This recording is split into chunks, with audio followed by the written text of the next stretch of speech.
आज अपन first year का second semester में चैप्टर नंबर 2 सेकेंड सेमेस्टर का है, जिसमें बच्चा देते समय और पश्चात गाय की देखभाल कैसे करनी है उसके ऊपर अपन चर्चा करेंगे। जैसे चर्चा के बिंदु हैं, पहला है प्रसव कक्ष को जीवाणु रहित करना। ये आप पहली बार जानते होंगे, जब पशु या कोई भी घर में डिलीवरी होती है तो जिस कक्ष में करते हैं तो उस कक्ष को जीवाणु रहित करना होता है। अगर जीवाणु रहित नहीं किया तो उसमें कई इन्फेक्शन ऐसे होते हैं जिसके कारण जो पशु है बीमार पड़ सकता है। कैसे कई बीमारी, जैसे स्वयं की बीमारी होती है प्रसव कक्ष में, जैसे मैस्टाइटिस हो जाए उसको या मैस्टाइटिस हो जाए, उसको रोकने के लिए उनको जीवाणु रहित करना जरूरी है।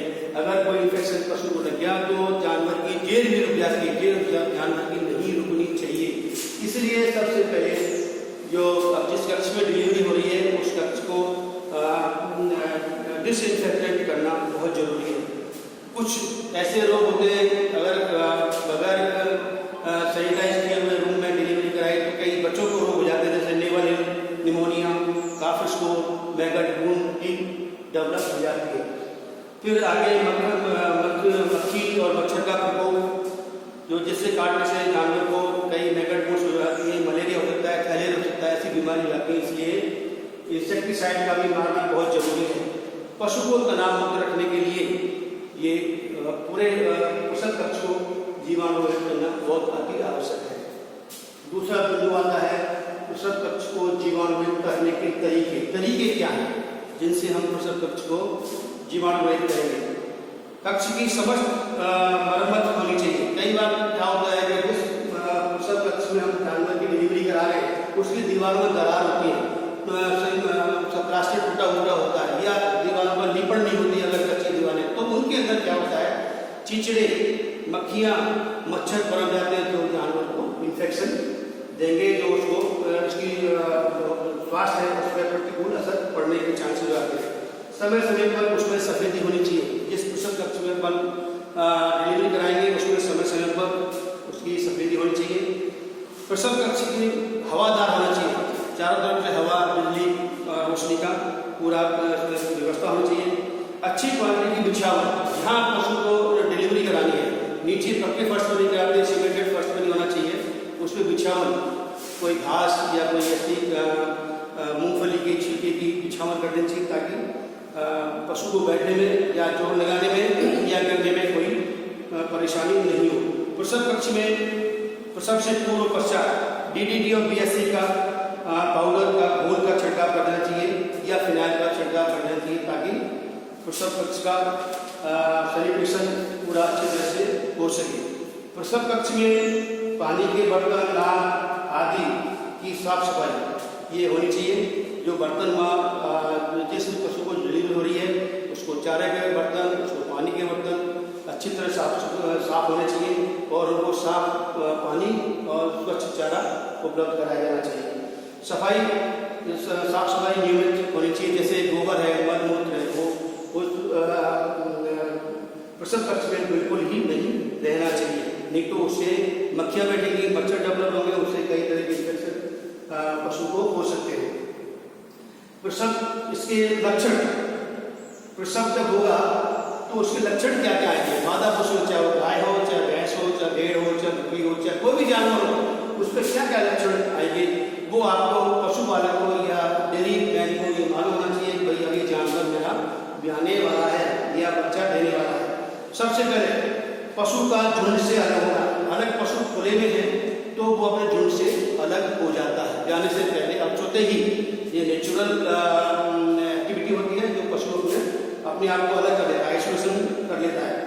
पशु को बेचैनी महसूस होती है, बार बार बेचैनी महसूस होगी, खाना पानी भी छोड़ देता है, पानी पीना खाना भी वो कम कर देता है, छोड़ देता है।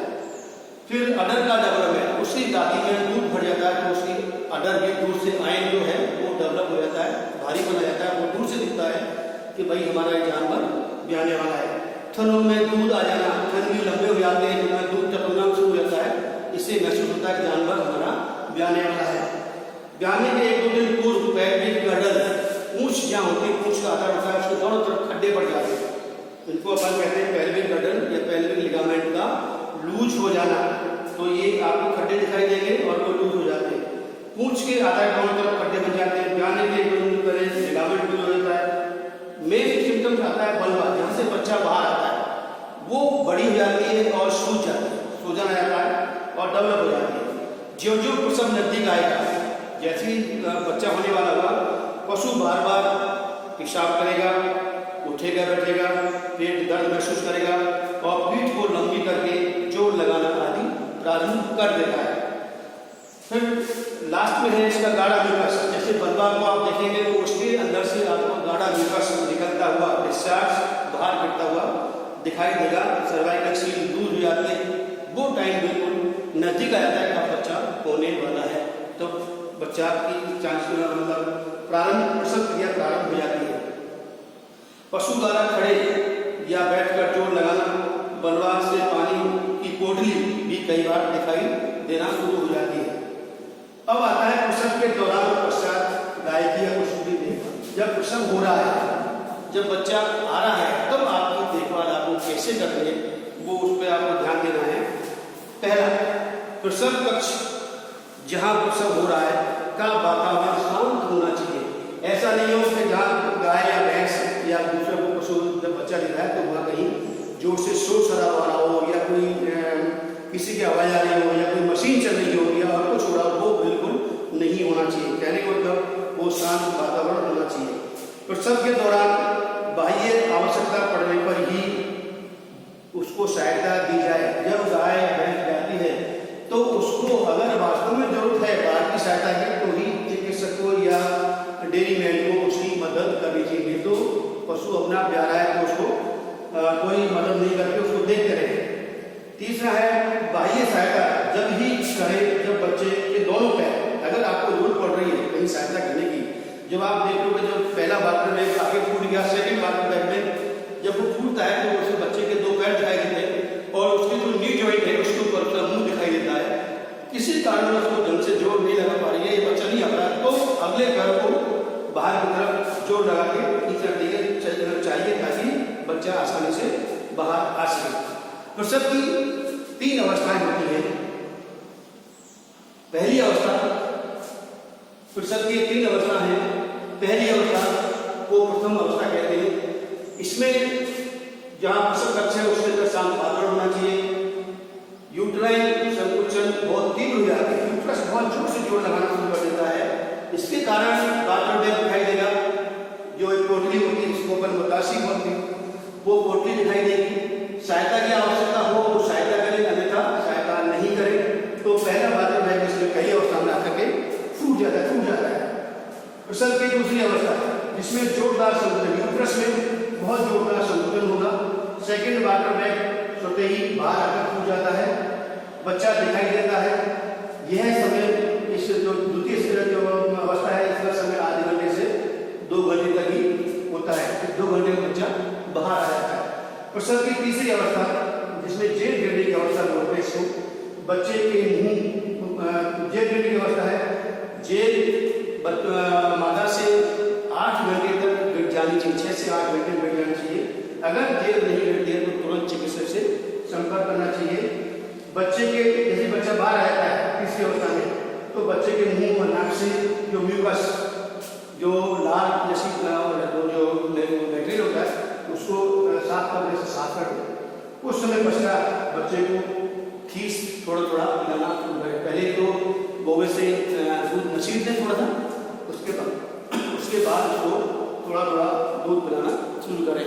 एक उसी नाल को बच्चे के पेट से 2-3 इंच थोड़ा आगे छोड़ के उसको काट दें साफ ब्लेड से और उसको बांध देना चाहिए ताकि उसको कोई नेवल ऐसी कोई बीमारी नहीं लगे।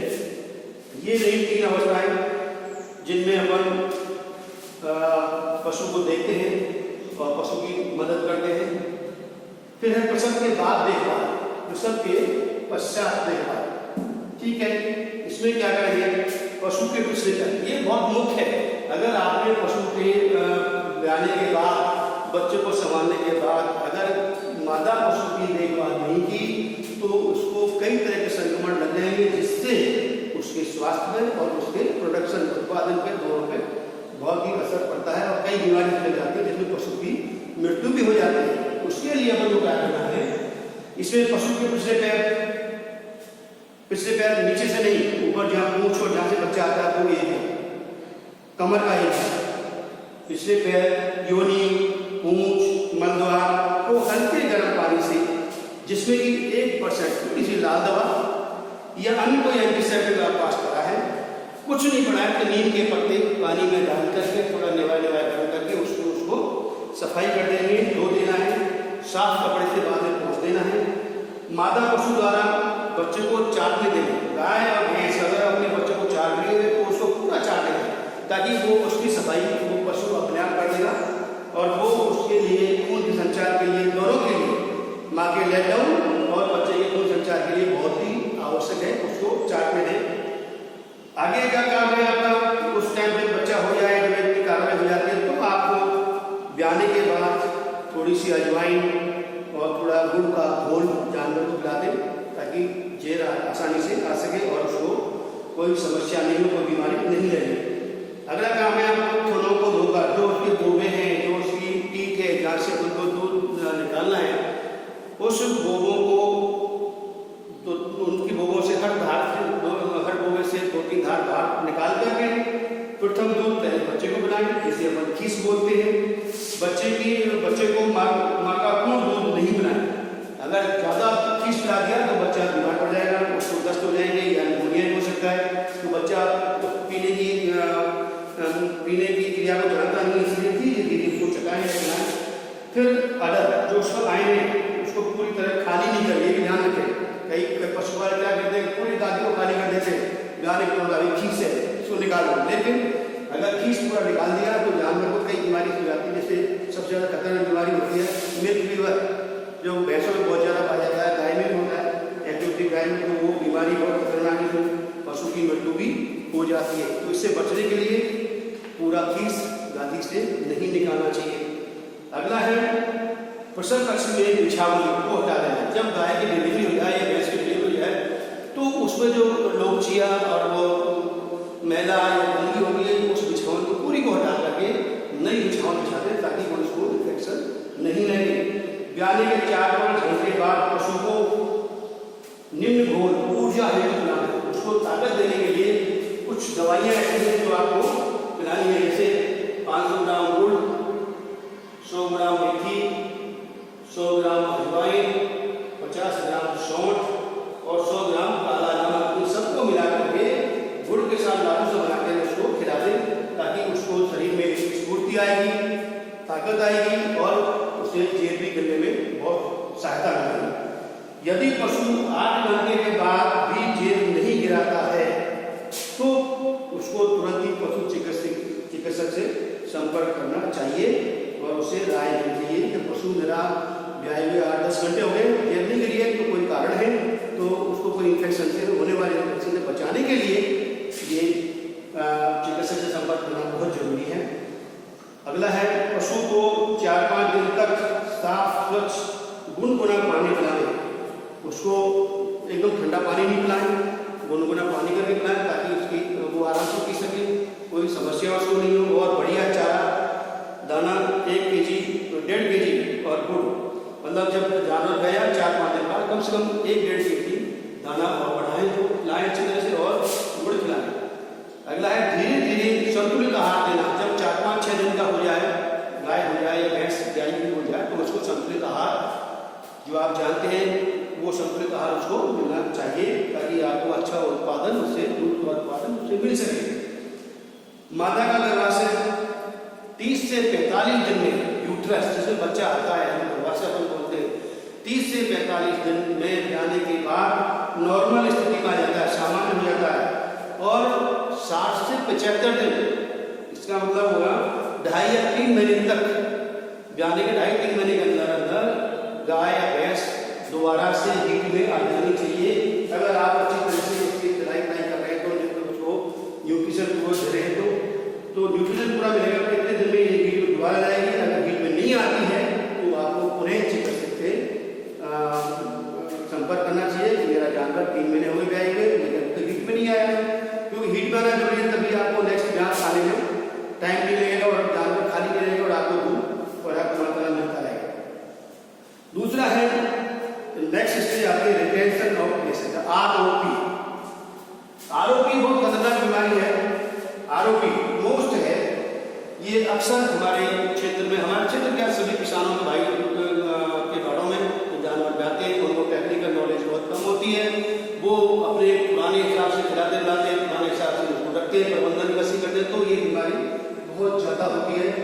दूसरा अपन सोचते हैं कि उनको चारा गुड़ अजवाइन घी सब हम लोग कब खिलाते हैं, जब वो ब्याने के बाद। ब्याने से पहले कोई नहीं खिलाता, जबकि ब्याने के पहले पिछले लास्ट 3 महीने में उसको एक्स्ट्रा दाना बांट दें, कोई बीमारी नहीं हो, ये बीमारी नहीं हो। इसके कारण क्या होगा, अपरा का पेट में रुक जाना, अपरा होती है जिसको प्लेसेंटा बोलते हैं, ये पेट में रुक जाती है।